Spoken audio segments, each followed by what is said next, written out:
to the No BS Short-Term Rental Podcast, an unfiltered look into the global vacation and short-term rental industry. I'm Mateo Bradford. And I'm John Stokinger. And this is our podcast.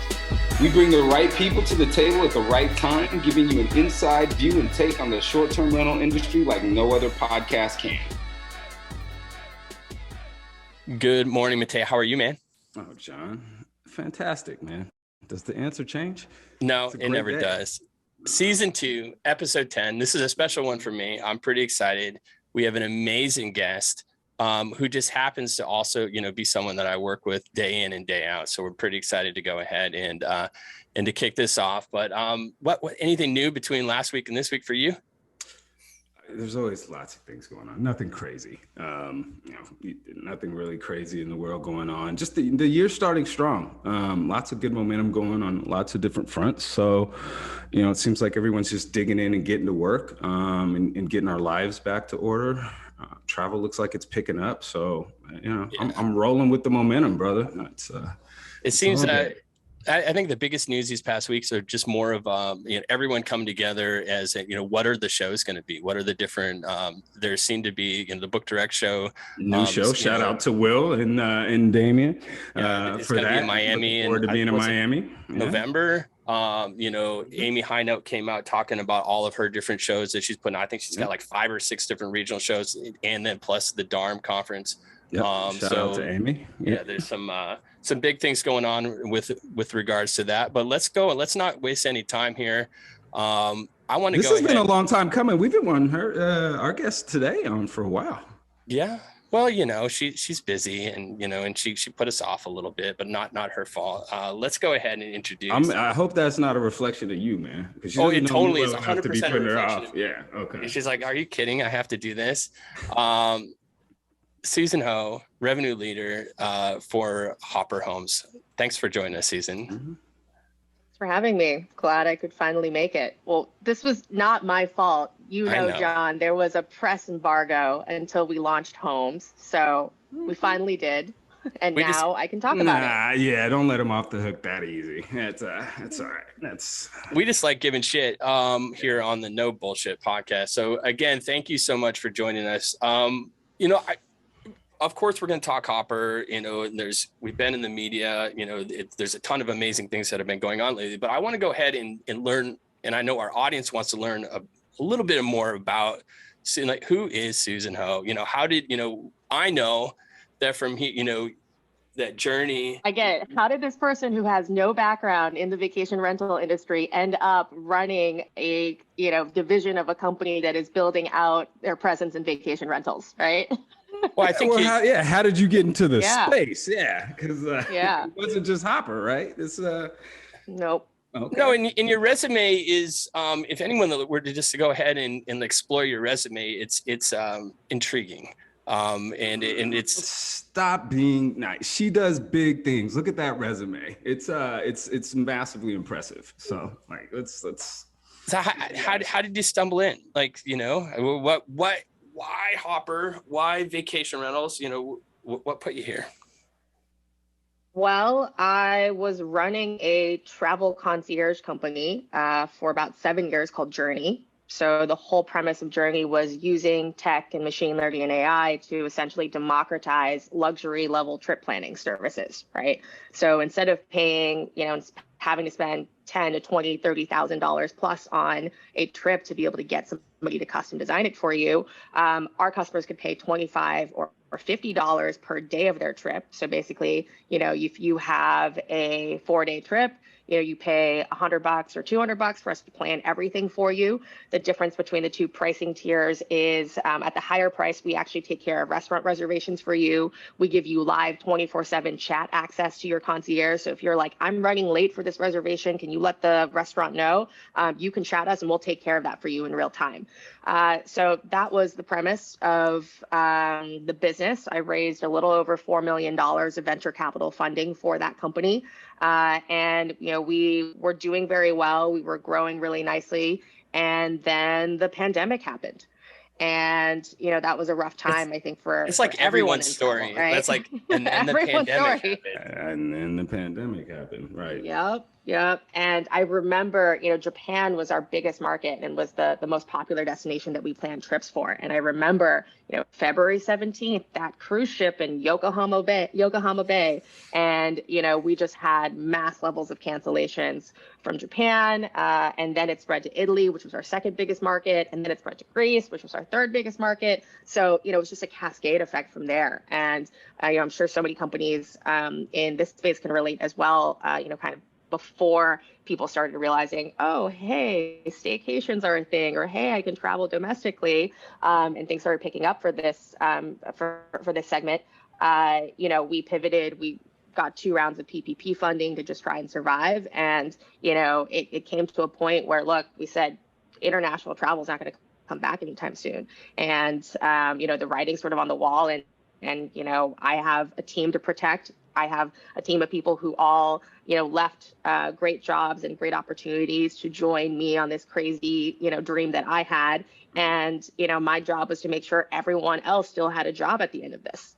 So, ran an entire acquisition process, ended up getting offers from Hopper and 2 other, one other large OTA that everyone's familiar with, but I'm not allowed to say the name of because I signed lots of documents.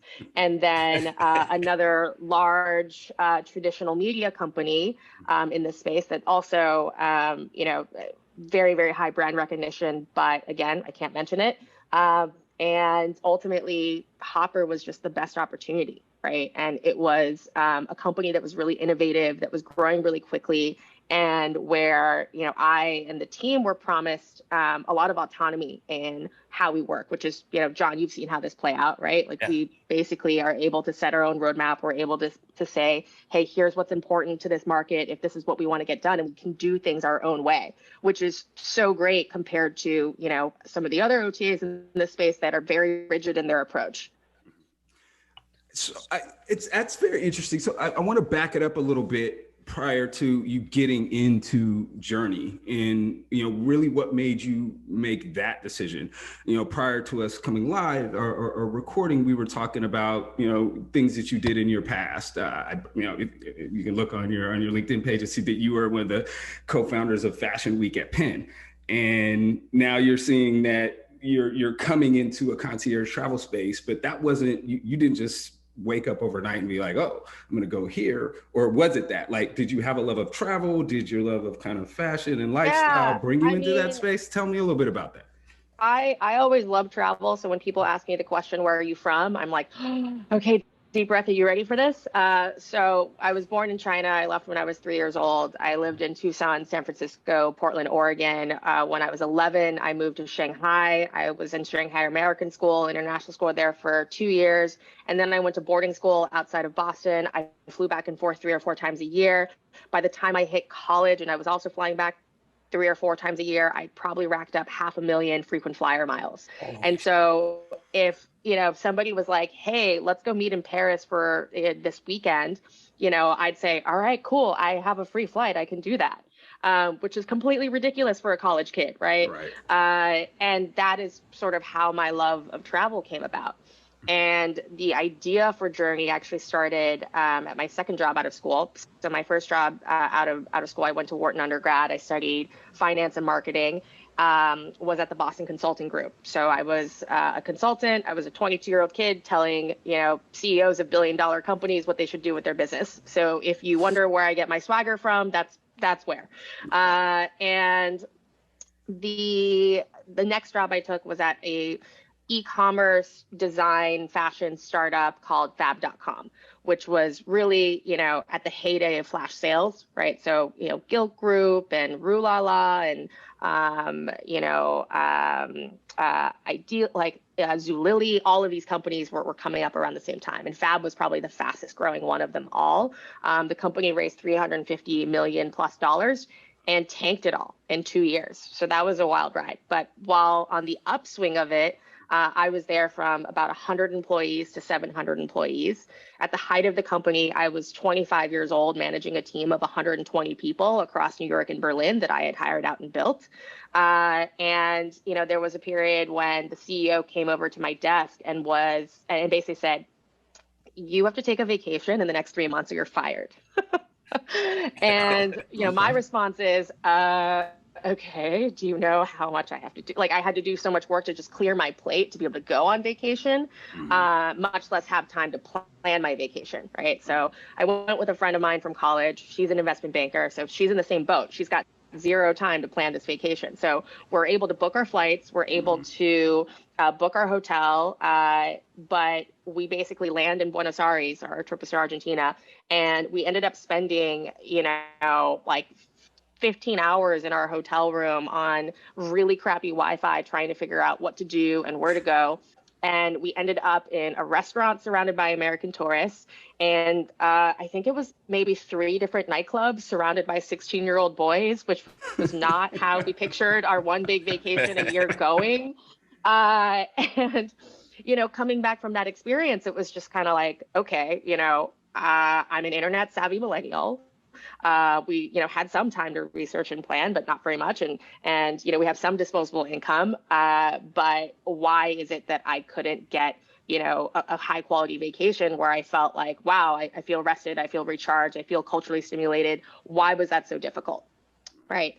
And, me being like an ex-consultant, I started looking at the market and basically saw, you either have on the one side these, super luxury level experiences where the reason somebody can spend that amount of time with you is that they're getting a 10, 15, 20% cut of the, $1,000 a night hotel that you're booking, right? So that's how they can compensate for their time that they're spending.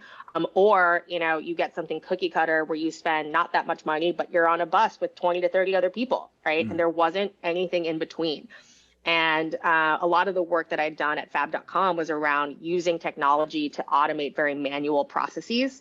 And then after fab.com as well, I consulted for a startup called LearnVest that also was, using tech to democratize financial planning services, right? So basically they could offer financial planning services to the masses, to people who, aren't millionaires. And that was all done through technology. Right. And so I basically saw an opportunity to apply that level of, to apply this same strategy to the travel planning space. Right. And that's how Journy started. How long, and that's an amazing story, but how long once, Journy is started, how long did you have like a viable like product to go ahead and sell? Like how long did it take to build the team up? And how many of that team, those early team members are still with us today on this? And we'll talk about that here, but I'm curious about, when did you go to market? Like Journy's here, but when did you actually take it to market, and what did it look like at the beginning compared to when it was acquired at the end? Oh, I started taking it to market pretty much day one. I think when you are in the startup space, everyone talks about this lean startup mentality. And the whole point of the lean startup mentality and building out an MVP or a minimal viable product, which is exactly what we've done in Hopper Homes, right? And the whole purpose of doing that and launching as quickly as possible is to validate your riskiest assumption.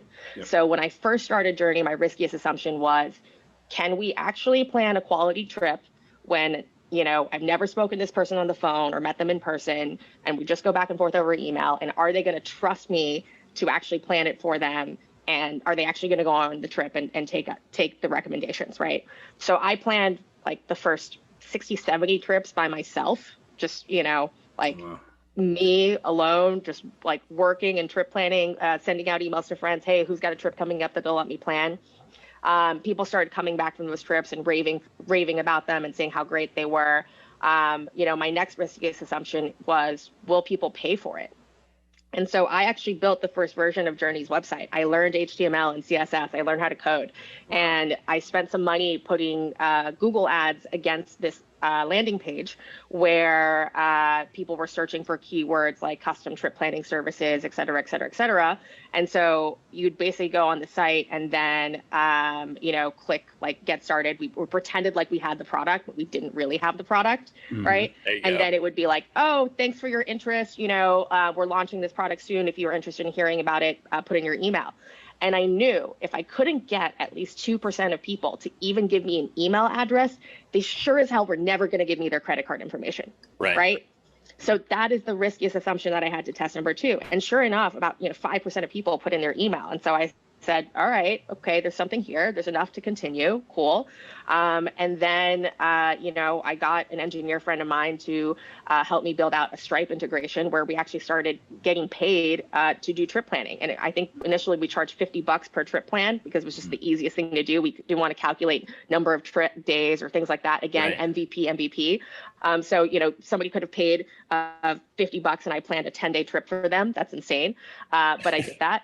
And that was the point in which, I felt like there was enough of a proof point there to go out and raise VC funding. And, I took maybe a few meetings over the course of a month and we raised $600,000. Wow. That's amazing. If you haven't, we know you haven't. We talk a lot about on this show about raising VCC. We talk about, raising money and the struggles. Did you run into any struggles as a person of culture? Did you run into any issues with getting funding because you're Chinese American or a woman? No, I think I ran into issues because I'm a woman. Let's talk about that, right? Yeah. And I think, women get this all the time where we're basically looking at having to have Series A level metrics to be able to raise a seed round. And, what I had closed in $600K was a pre-seed. And then we built out the proof points for the product. And then I went out and I pitched probably 100 VCs in 2016 after, we launched the mobile app and we, built the whole backend database for Journy and all the concierge, trip planning tools.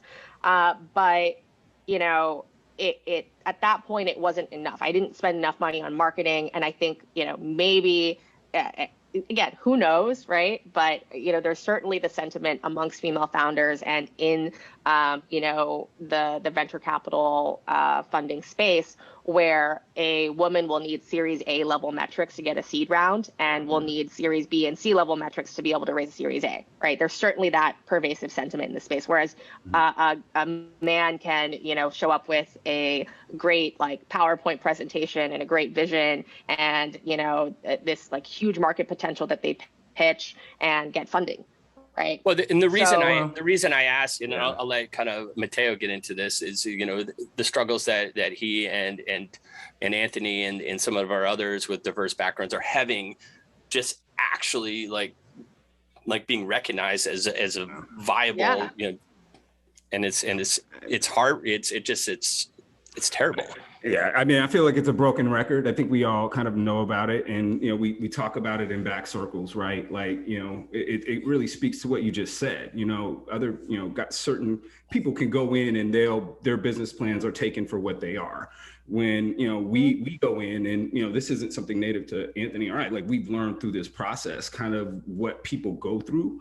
And through conversations with, diverse founders, women, other people of color, what they've had to go through. And it's less about, their business, the quality of their business or their ideas, and more about the other things that they have to hear and adhere to and present to be taken seriously within that space, because there's a certain demographic that doesn't have to do that. They can come in and everyone's focused on what their product is, what their idea is, if it's a good idea. Yeah, I mean, you walk in the room and they're like, well, what are you two Black guys going to do about this? And we've heard that from someone up your way in programs that we've been in. And I don't think, and I'm not going to, I'd seen that, firsthand. At one point, my co-founder and I, we were on a show produced by Apple called Planet of the Apps. And we had Gary Vee as our, mentor advisor. And Gary was also mentoring another company run by a Black founder. It was a comedy company, right? Where basically it's like Tinder for comedians, where, you would see a comedian and then you're like, okay, it's not funny, swipe left, or you can keep watching and then you can see more stuff from the same comedian. Their engagement numbers were apparently crazy, insane. And you and I can imagine how engaging a product like that could be. Right. And, when they pitched the VC at the end of the show, the VC was basically like, I don't believe your numbers. Yep.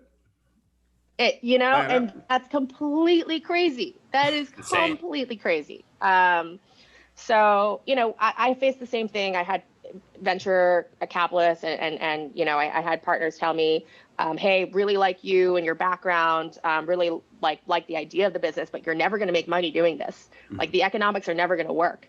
And I knew exactly what their objections were. And over the course of, 2016, 2017, 2018, right? 2018 was when, beginning of 2018, I ended up raising an extension of my pre-seed round at the same terms, raised another 300K.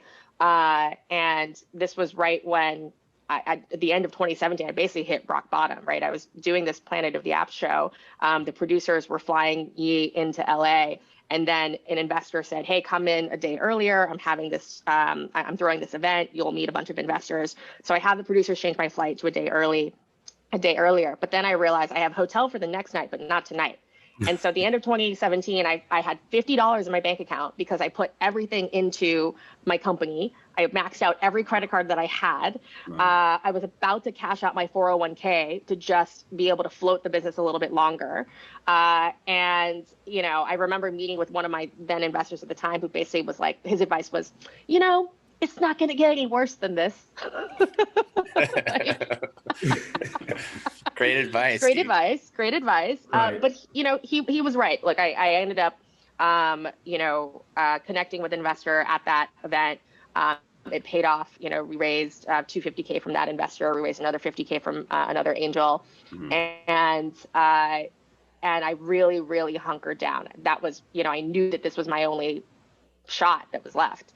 And so we 5X'd the business that year. And, we ended up getting to 60 to 70% positive gross margins on the trip planning fees because I knew that this would scale. I knew that at some point, look, we were planning 700 trips to Japan in a given year. If you're going to Japan and you're going to Tokyo for the first time, you're traveling with a family of 5, maybe you have celiac disease, you've got some dietary restrictions.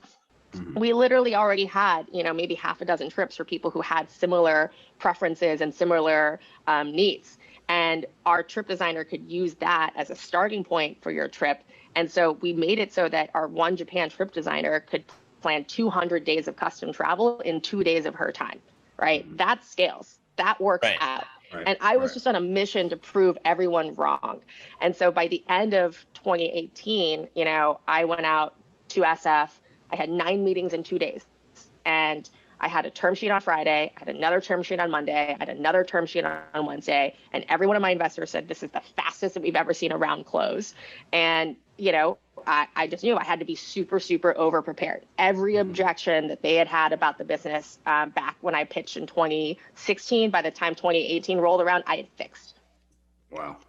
That's incredible. I don't think people really understand. Like you talk about it, and it sounds like it's just kind of this linear thing that just happens one after one after one. But there's so much that goes into that. You get knocked down over and over and over again. It is a lesson in perseverance for sure. Yeah, and 7 years is a really long time. I think most people, will call it quits after about 2 years typically. I don't like being wrong. I don't like when people tell me I can't do something. So copy that. Let's fast forward to, all right, pandemic. We're here now. All right. Your shit's not working because you can't go to Japan. No, the international travel is done. Yep. Your Journy is not a viable domestic option.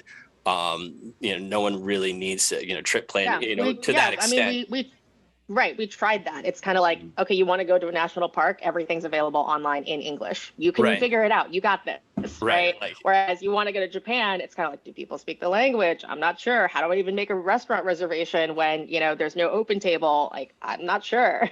Right. How do you go ahead and go from, does one go, so you pitch out there, you have, you're looking for acquisitions. The main reason is, you have a vested interest and a responsibility to your team that you built and that believe in you and what you and co-founder have built up here. Where does it, you chose Hopper, but what exactly does that mean? And how did that start? And I know, and I think if I remember correctly, that was May like 5 months before I came on board here. But tell us about that and how and why Journy for Hopper. Yeah, that's when we started. When we started in May, but we had inked the deal a few months before. And when I started to tell the market that we were interested in an acqui-hire process, one of the engineers that we actually had interviewed to be head of engineering for Journy, but we ultimately turned him down because he didn't align with our tech stack, and it would have taken him a long time to get onboarded, et cetera, et cetera. He ended up joining Hopper, and he was a lead engineer at Hopper, right? And so, when we were checking in during the pandemic, I told him where we were, and he basically, connected me with Dakota, the chief strategy officer at Hopper, and we just very quickly kicked off a whole interview process for myself and for the key members of the team. And Hopper, pretty much very quickly made the decision, okay, cool, we want to bring your team on board. It was the fastest, smoothest process ever. So any company in the travel business out there, if you're looking, for a quick exit because you are running out of money soon, and, Hopper put together this deal so quickly. They've done it where a business was running out of money and wasn't going to make payroll by Monday, and by Friday they had, inked the docs to get everybody to start on Monday. Like, wow. They will hustle to get a great team on board. And, Hopper will basically say, look, the biggest constraint to this business growing is great leadership and great talent. And so, my team came with, myself, my head of engineering, my head of ops, and my co-founder, our customer service manager initially, and then an amazing designer, right? So we started with 5 people, and that was the huge shout out to the original Hopper Homes team. Big shout out. Yeah. And we later on had 3 engineers who also joined. Those 3 engineers initially basically said, look, as an engineer, you have a bajillion opportunities. So they basically said, okay, well, we trust you guys and we trust Journy, but we don't really trust Hopper yet. So, we're not sure. But after a month of us joining Hopper, we basically said, wow, everything that they promised us around, having ownership, around having the resources to build out this team and this vertical the right way, like, we're getting that. And so within a month, our senior iOS engineer, a backend engineer, and then another front-end engineer leader all joined and returned to the team. So that's huge, right? Oh no, I'm sorry, go ahead. Oh no, and even though we had no background within the vacation rental industry, Hopper's mentality is we're going to hire really smart people, and we're going to bring on really smart people, and we're going to trust them. They're going to break something down into first principles and figure it out. And so I maybe only knew about a month before we actually joined Hopper that they were thinking about having us work on vacation rentals. Wow, well, insane.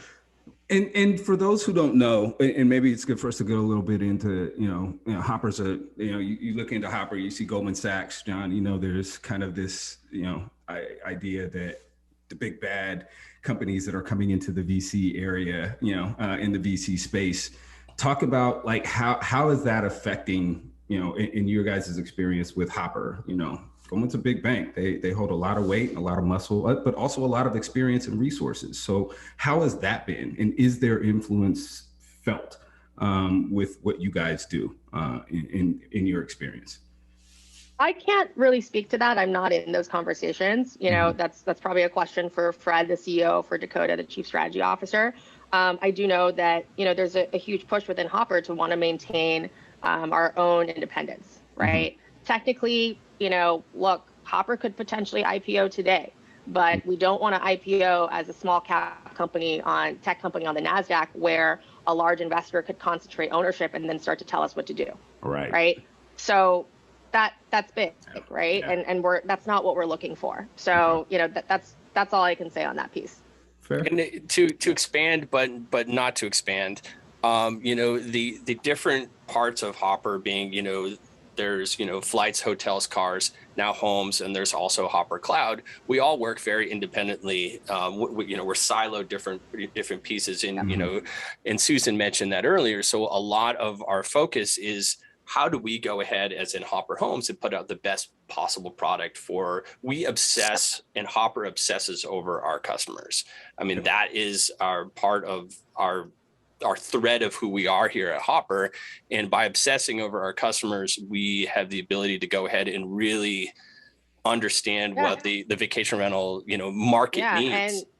And everything is about working backwards from what the customer wants, right? And so, when I came on board, it was not great, we're going to enter this space and we're just going to throw our hat in the ring like another competitor. It really was, how do we break this down? What do people not like about shopping for vacation rentals currently? What's challenging for them in the market? And, when we looked at our customer base, so much of it was frustrations around price, around the price not being transparent enough, around it being really hard to compare prices or know that you're getting the best deal. The second most, pressing issue was around cancellation policy being really unclear and confusing, and payment policies being really inflexible, right? And so those were things that Hopper is so great at. Hopper is so great at pricing.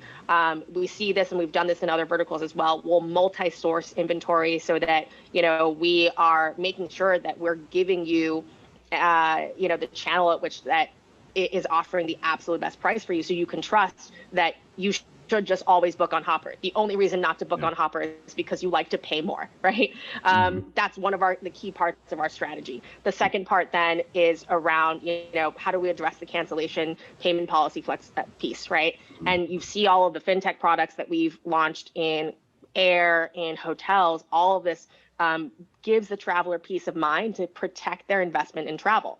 Right. So we have cancel for any reason insurance in air, change for any reason insurance. We're in hotels, we'll price our own free cancellation rate on top of the hotel's lowest non-refundable rate. And, if you want to get your money back and you want to cancel last minute, you get 80% of your money back in cash, or 100% back as Carrot Crash or Hopper Credit. Right. And imagine applying that model to the vacation rental space, where cancellation policies are typically 30 to 60 days. Right. An owner who has a few properties, they're going to be out a ton of cash if somebody cancels last minute. And so those policies are pretty set. And, for that owner, what Hopper pricing our own free cancellation policy does is allows you to enjoy the upside benefit of increased conversion rate without taking on the risk. Right. If the customer ends up canceling, we pay you out in full as if the customer did not cancel. And that was a tidal wave. We were talking about news earlier. I knew we were going to get into it, so I didn't want to, really address it. But when that dropped, the conversations going on within the industry, people like Andrew from Rented saying this is the biggest thing since Airbnb, bringing renting rooms to the market. It's huge. And anybody who, is a manager, and from the manager side of the business, is not used to a platform really building rules that work for them, right? It's usually like, hey, if you want these bookings, you got to take these, you got to take these rules regarding cancellation and others.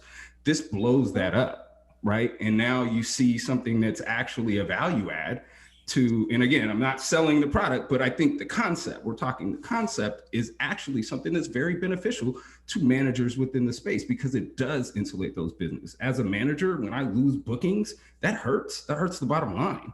Right, that hurts my owners. That hurts, my business and my ability to actually run my business well. So that's crazy. I don't know how much you're going to get into that, but I hope it's successful, and I hope others follow suit, because I think that will give the industry strength and the ability to move on, and the ability to mitigate the risk that we all know happens. Life happens with people. People cancel.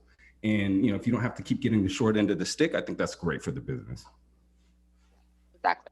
And, that's something that, look, it's really early, right? We're still kind of in MVP stage, and there's a lot of work that we have to do to just catch up on, the experience that some of our competitors have built. But, we'll do that very, very quickly, just given the speed and the cadence that we've been working so far. I mean, what you see in terms of what we launched in homes, that's about 4 months of development work, right? We did that in 4 months. Okay. So very, very early days. But, I think everything that Hopper does is so intentional. It's so much about working backwards from a desired outcome. And it's so much about, how do we move really quickly to test the key assumptions that really matter, right? And so there's a lot up in the air, I think, with this product, what does the cancellation window actually look like? Do customers actually, want and we'll pay extra for a 24-hour policy. Is a 48-hour policy enough? Is a 1-week policy enough, right? Like these are all potential questions that, we're going to be asking as we roll out this product. And, to kind of piggyback off of that, those questions like need data to back it, so as reservations come in, so this MVP product that Hopper is pushing out is exactly that. Like we need reservations. We need more data to go ahead and calculate those risks. And what does that actually look like? I know that when I came on board, I came on my first day I met Susan in San Antonio at Verma International. That was day one. I think it was October 2nd. And which was crazy to be a first day. That's actually the second time I've done that. My first day at Track was also at Verma International 2 years prior. But I spent my first 2.5 months interviewing property managers, asking them, hey, I know I now work for an OTA, that dirty word, but that necessary evil. How do we build an OTA that doesn't suck?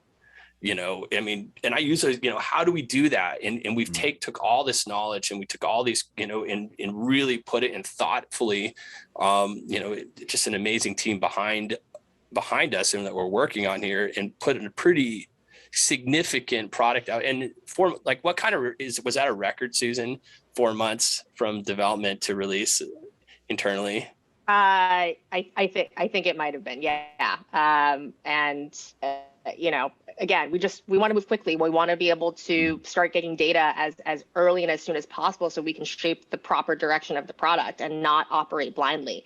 And kind of something that John was alluding to earlier too is that we have dedicated resources within Hopper to not, to try to approach the space in the best way possible, right? Many of the other OTAs in the space were sort of, hey, how do we fit this into our hotels business model, right? It was very intentional for Hopper to have a completely separate team with our own resources, our own headcount, our own engineers, our own data scientists, our own product managers who are working and dedicated to this space, right? And so one of the things that came up in all of our chats and conversations with property managers is just how important and key a really smooth onboarding process is, right? And so we're building and investing in, an onboarding portal to make that a really smooth process. And we have very lofty goals and being able to say, hey, you can, get your properties live on Hopper within, this certain period of time, within less than an hour, right? These are some of the loftier goals that we're working towards in this space to make it so that we're the best OTA to work with. Wow. It's let's talk where we are now with what can you talk about with regards to where Hopper Homes is going? I know you just kind of started alluding, onboarding and stuff like that.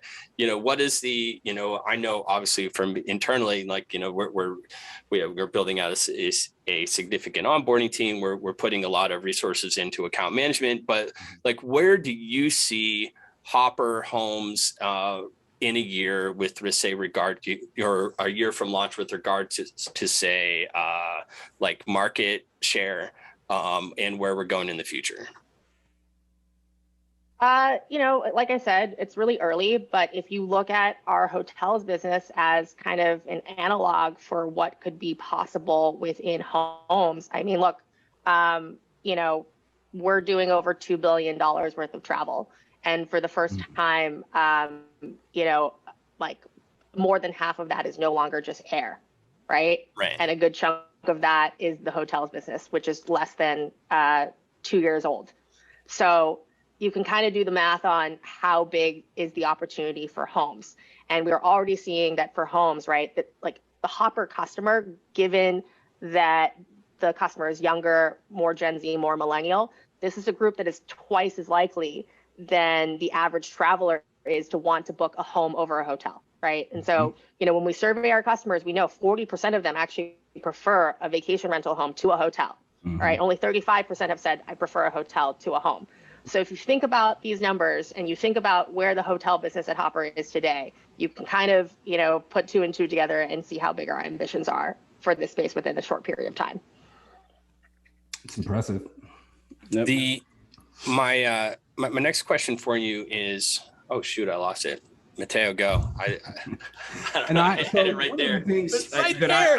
One of the things that I see in what I like, and actually, you know, again, going back to something we were talking about earlier, is the use of technology. And we look at, you know, the vacation rental industry and the short-term rental industry has not always been at the forefront of, you know, technology and using technology for its business.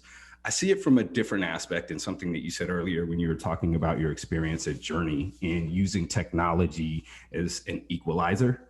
To actually, you know, bring travel to a broader audience, to make it more affordable, to allow this experience to be not just for those of means or wealthy, but to, you know, family, other people. Like, how do you bring that mindset into what you do at Hopper, and how will that help you, you know, translate, you know, not just to millennials and others, but as you enter into the vacation rental space that isn't, you know, very heavily millennial, it's a mixed bag. Yes, they're there, but you also have people who are still not used to booking on websites, or not used to OTAs, or don't like OTAs in that space. You know, how are you using technology as a strategy to, you know, make that, you know, an option for them? Yeah, I mean, it's about solving the problems for them that really matter. Yeah. Right. You know, we look at some of the products that we have in air and in hotels, where we'll basically say, hey, look, if Hopper tells you to book this flight right now because we think the price is right, and this is, you know, Hopper's bread and butter of business. We're 95% accurate at telling you if your flight price is going to go up or down. And we basically say, hey, if we tell you to buy and you buy, we'll include auto price drop protection for free. Right. And it's the same thing on the hotel side. We'll include price drop protection where, hey, if we detect a lower price for this particular, you know, hotel, we'll rebook you, you know, and we'll let you know so you can rebook, right, at the lower rate. That's huge, right? That's something that is going to get people to book with us versus anywhere else, because the process of having to do that manually, imagine if you're a customer and you know that the market, you know, works this way, you're setting calendar reminders for yourself, you're, you know, what have you. You know, I think obviously that's harder to do in vacation rentals where the inventory is so unique and you just have this one particular home. And that's why, you know, for the vacation rental side of the market, we're much more focused, you know, on something like cancellation rate, on something like cancellation policies, or even flexible payment policies. Do you like, what do you say to those that are listening that are, you know, you mentioned millennials, Gen Zers as being our, you know, Hoppers, you know, biggest demographic. Like, what is your, you know, what about, you know, some of the stuff we're doing and Hopper's doing with our Hopper Cloud? Like, how does that like balance out, you know, that, you know, the pool of, you know, you and I both know that we have 70 million downloads of the app, and, you know, we have millions of, you know, daily users of the Hopper app. But what are some of the other things that are available that we're going to be bringing to the Hopper home side? Yeah, again, you know, still very early, but, you know, you've seen kind of how we've started to distribute some of our products through Hopper Cloud to other major players. If you go to kayak.com, you'll see Price Freeze as a product that's powered by Hopper, right? And so, you know, you can kind of potentially see that some of our other, you know, unique inventory and things like that, or unique product offerings that we have at Hopper could potentially be of interest to, you know, the Hopper Cloud customer base as well, right? And that's something that's growing. It's an early business, but you know, it's definitely part of our future strategy to think about, well, what are all of the potential things that Hopper does really well that we could potentially partner with somebody on and expand the distribution for. So I will say that the you know, the kind of the Gen Z millennial customer base, you know, is such a great area for a lot of property managers to focus on, given that, you know, Mateo, you mentioned that typically the market is much older, you know, that is an older customer, et cetera. But when we have something like, you know, variants of Delta, Omicron, you know, every cycle of COVID that's happening, that younger traveler is the traveler that's still traveling, right? Whenever we see that there's a spike that's happening, Hopper is gaining share in the market every time it happens, because our traveler sees that, oh, wow, you know, flight prices are down, you know, I'm much less risk averse and I'm going to go and travel. It's a big part of why Hopper doubled our revenue in 2020 despite COVID. Yep. So it's a great customer base that's incremental, that, you know, hedges for some of those periods in which your typical traveler may be a little bit more conservative and wary about traveling. And I think it's what's important to remember is like the word millennial used to be a scary word for those in business, especially in the, you know, like what, I don't even know like how old a millennial is, like what's the top, like, but it's actually not as young as like I think in my head being someone in my mid-40s. I think I think millennials are, I think we're up to 38, 30. Yeah, it's insane. You know? To me. Like I'm like, yeah. I think, and so like people think, oh, millennials, it's not, it's like, it's not even what, you know, so I think that we kind of need to change the definition, or like the internal definition of what, you know, say homeowners and property managers might think of the word millennial, and actually think of, oh, those are people in their 30s. That's exactly who we're looking for. These are people with, you know, they're just starting families or have small thing, you know, it's something to think about. You talked about growth here, and I know we only have about 10 more minutes. So I want to go ahead and something that was pretty crazy. We just did another race. I think it's a G1 race. When I came on in October, we were at a 3.5 billion valuation for Hopper. And in just for 5 months or so, we're now up to a 5 billion valuation. We talked about, you know, being happy with private and staying here, and there's no rush to, you know, we could go today, but there's no rush to go to a public offering. You know, what does that lift do for Hopper, and, you know, where do you see and how that affects where our trajectory? You mean the most recent raise of being at $5+ billion, and you know what the context was behind that? Yeah. So I think a big part of it too is, look, we want the public number valuation of Hopper to accurately reflect the true value of Hopper today, right? And the reason we want to do that, you know, a big part of it is actually being able to attract talent. Right. And so, you know, when we bring on talent, right, people get stock options in the company. And that's a big part of why you might join a startup, right? Because you want the shares and you want to share in the upside, but they need to be valued properly and pegged properly to the market so that, you know, we can attract the absolute best talent. So a big part of it, I would say, you know, it is around that. Hopper cares a tremendous amount about the employees and making sure that, you know, our top performers are compensated really, really well. And a big part of that is ensuring that publicly our valuation is reflective of all of the growth that we've seen in the business, right? Mm-hmm. We 2x the business in 2020, we 4x in 2021. Mm-hmm. And you know, that should be reflected in the valuation. And, you know, our last valuation at $3.7 billion, you know, that was a 3x in an 8-month period of time. Mm-hmm. Okay. And we've done even better than that recently. Right. Mm-hmm. So I think that's what you're going to see. And, you know, we're really, really competitive when it comes to hiring the best talent. Literally, you know, if you pass our interview bar, right, we do everything we can to make it so that comp is not the reason that you choose to go somewhere else. Mm-hmm. So interesting fact. I'm glad you brought that up, because I read something on LinkedIn yesterday that I found absolutely fascinating.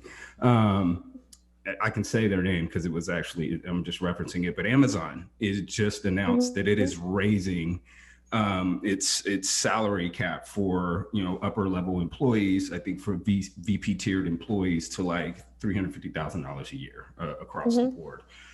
The number that was astonishing to me was last year, they lost 50 VP level people, you know, within that company. And I know Amazon's huge, but that seems like a very high level when you're talking about upper level management, VP level positions. To lose 50 of those, like, what does that say about your work culture? Because clearly, you know, I'm sure they had stock options and other things. Money's just not it. And we're seeing in this talent crisis, you know, money is not the only consideration now. Yeah, you know, you also have work-life balance. Exactly. Want a culture that respects that you have a life outside of work. Right. And, I say to our team as well, like, look, you put yourself first, put your family and your health first. We're doing important work here, but we're not curing cancer. And, there needs to be that perspective. Otherwise, people get burnt out. I mean, it's no secret that a lot of the employees at Amazon, they stay for maybe a couple of years and they get completely burnt out. They earn some stock and they get that upside and then they leave. Right. And that's not what we want at Hopper. Right. We want people who are in it for the long haul. We want people who are around, for 4, 5, 6, 10 plus years. That's the ideal. Right. And, we're really committed to creating a great work culture around that. And also, we care about compensating our team fairly. And I can attest that it has to be deliberate. Culture, I want to just jump in here real quick. I mean, Susan and Danny was the original, and like this, and the whole team is the reason I'm here. I mean, yes, I'm compensated well. I'm taken care of. I love this team, but it was the vision. It was the, coming in early to actually help build something, and to be a part of something that's truly, I saw as an amazing, not just an amazing opportunity, but really something groundbreaking in the VR space, which, that's where I'm never leaving. I'm like, the vacation rental space is 100%, my vested interest, and to kind of, it was like a great marriage for me. Like, I came and I said, wow, their vision and their core and then the nucleus of what they're building here is pretty special. And I need to be a part of that. And it has to be deliberate. I think it's, it's one of those things that I think companies are going to really have to address their culture moving forward, especially in this talent crisis, like everyone's talking about. I think it's a good thing, because I think it's going to allow people to recalibrate, because if you don't do these things deliberately, the machine will run towards pushing to the max, right? Like, that's, if you don't do these things, if you don't put these brakes in place, people will run themselves out. They'll run themselves to death. And I think we've seen that over the past decades of like what, our work-life expectations have been. Yeah. And hopefully coming out of the pandemic. And especially with the pandemic, right? The time that people used to commute, and maybe it took them an hour to commute to work and an hour back. I saw a survey recently that asked people, well, what did you do with that hour? That extra. And most people said, but I ended up working. Right. I didn't take that time for myself. I ended up just putting it into work. Right. Hey, Susan, I know you have to go. Thank you so much for joining us today. Is there anything you'd like to leave our listening audience with? Come work with Hopper Homes, either as a property manager or, come and throw your hat in the ring and apply. Awesome. Thanks again. We really appreciate you, and we hope to get you and or some of our other upper executives on maybe in a 6-month update, see where we're at and see where we've done. Keep setting the bar.